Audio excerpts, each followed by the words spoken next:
I stayed at a capsule hotel in Japan, and here is my honest review. I booked this popular capsule hotel chain called 9 Hours in Ninyocho, which is right near the busy shopping district of Ginza. Check-in was super simple. I just put in my details and then I got this QR card, which gave me access to the women's only lift, which takes you to the women's only floors. The card also gave me access to this locker to store my stuff because you're not allowed to bring big items into the pods. And here is the pod rooms. Super clean, super modern. I think there were 28 pods in this room in total. Here is mine. Each pod came fitted with a pillow, duvet, 2 charging ports, a dimmable light, and this tiny shelf to put your items. So when it was time to go to bed, I changed into the slippers that they provide and headed down to the bathroom floor, which I have to say was very nice. I feel like the whole aesthetic of this hotel is very bougie, very spa, which kind of takes away from the feeling that you're here to sleep in a 2 square meter pod. Now, one of the most common reviews I've seen on capsule hotels online is that they can be quite noisy since there's no sound insulation. At my capsule hotel, you weren't allowed to talk or have sound on your phone in the pod rooms,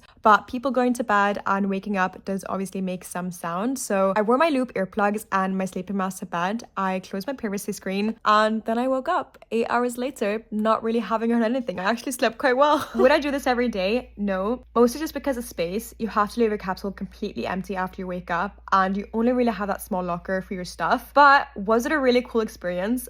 100%. I love this.